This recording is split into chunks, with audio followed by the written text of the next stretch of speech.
Hello there, and welcome to the fourth lesson in a row of the Improvising workshop series. Slowly we're becoming more and more proficient with supporting harmony with our phrases. And in the previous lesson, if you remember, we focused on 1-4-5 progression, which is very important in modern music. In this lesson we will focus on one more aspect of improvising over 1-4-5 progression, that is playing the blues. And the goal of this lesson, however, is not to learn the blues and play it like a bluesman would. Simply try to look at it like this.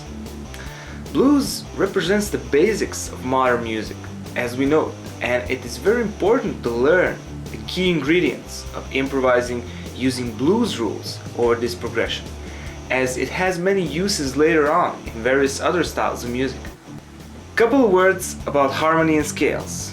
As you know, blues is based on 3-chord progression, 1, 4, and 5. That is 1st, 4th, and 5th chord. These chords can be structured into different forms, most notable ones being 8-bar blues and 12-bar blues. Regardless of the way these chords are structured, we have 3 of them, and they are based on major harmony. Let's use C major key as an example. First chord is C major, 4th chord is F major, 5th chord is G major.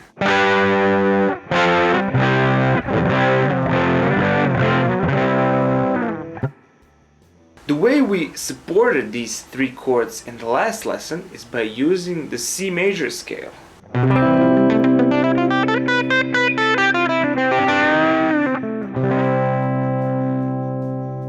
And strong notes of the chords once they came into play.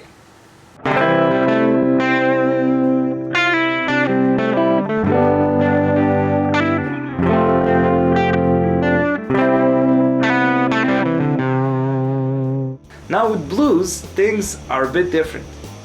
We're still supporting the chords with the strong notes, but we're not using only major scale anymore. We're using C minor pentatonic scale. You know, back in the days when blues was forming, there was a clash of cultures, and different scale notes were fused. If I were to play a major scale over a progression,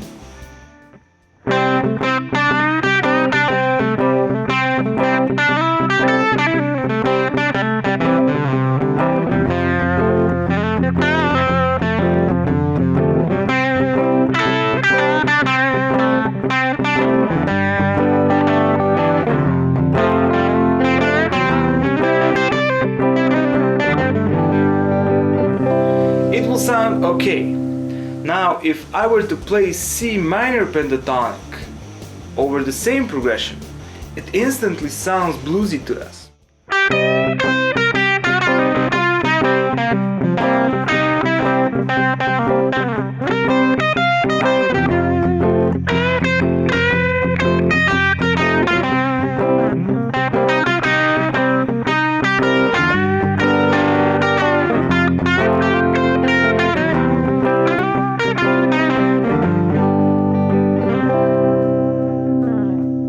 We simply got used to hearing this clash of scales in the blues, and this is why it sounds bluesy.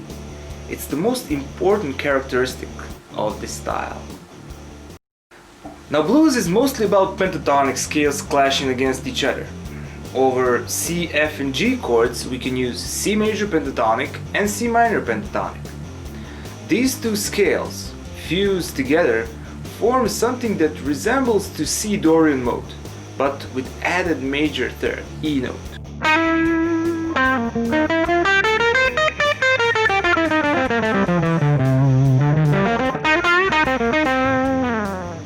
Let's see how this pattern sounds over blues in the key of C.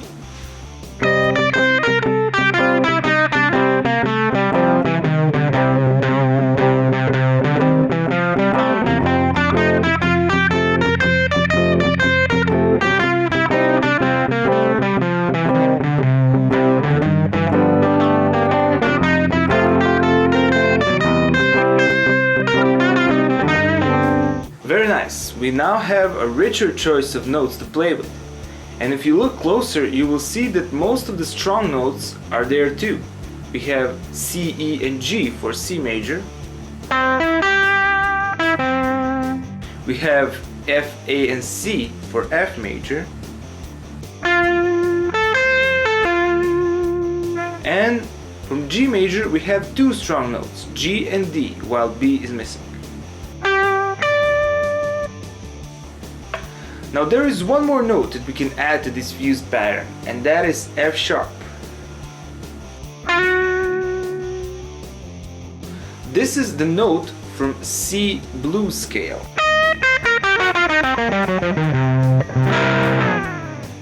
Let's hear the pattern now. It should sound very bluesy, even jazzy, because of the chromatic sequence appearing on G and A strings.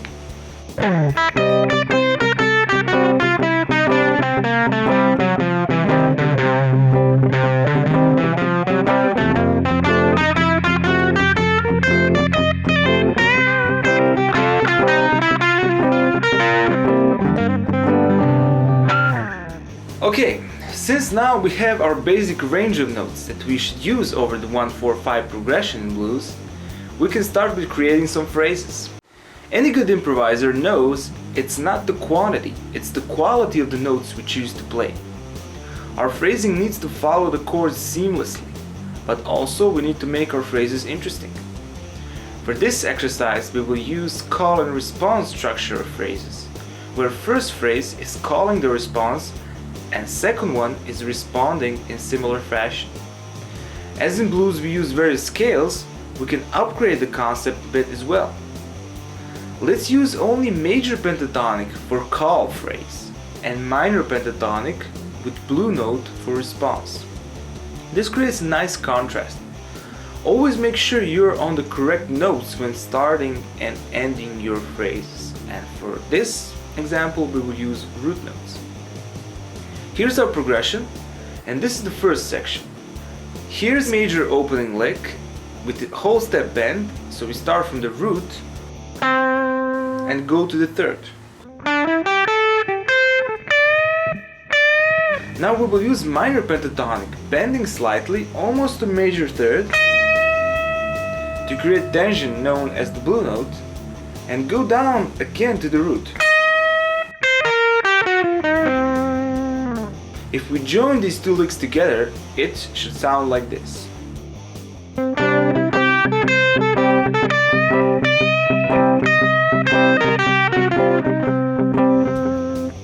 Excellent job! We created a cool intro for our solo by using simple rules of call and response and mixing major and minor pentatonics. At some point in the song, progression will switch from C chord to F chord. When that occurs, you should be able to follow it up. How? By focusing on F major strong notes instead of C major strong notes. Here's a simple major pentatonic lick that goes to F and fits very naturally with the chord change.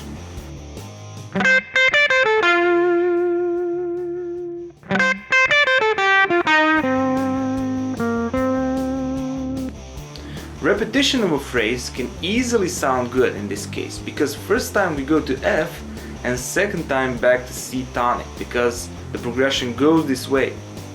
Next two bars contain C again, and we will use simple double stop lick there with major third that also has repetitive character.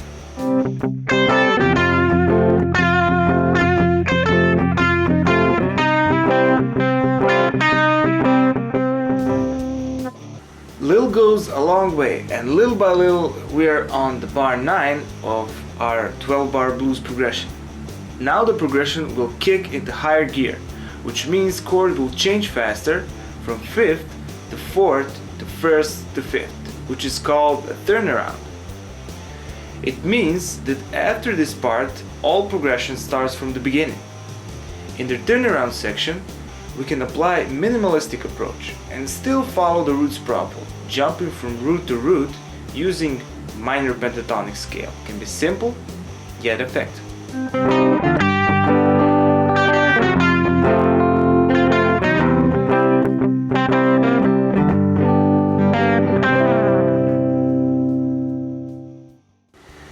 Excellent work! We have successfully created a nice little solo that connects to the music in the background very nicely.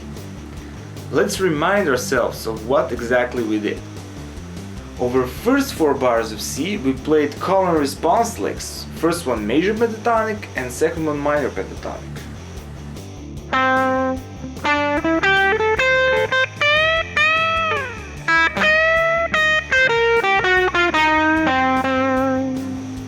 Over next 2 bars of F, we landed on F, used repetition on both F chords and C chords.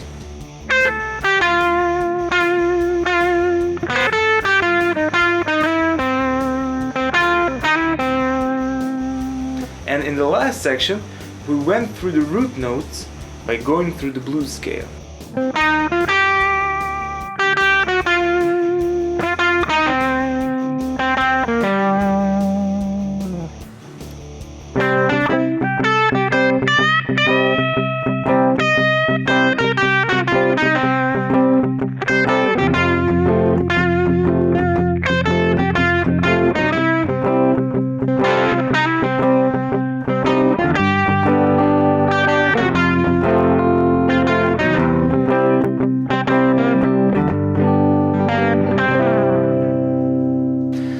This solo is very well connected to the chords because we knew what notes we need to start from and land to, and we knew our choice of notes. Have fun practicing this lesson and see you in the next one. Bye.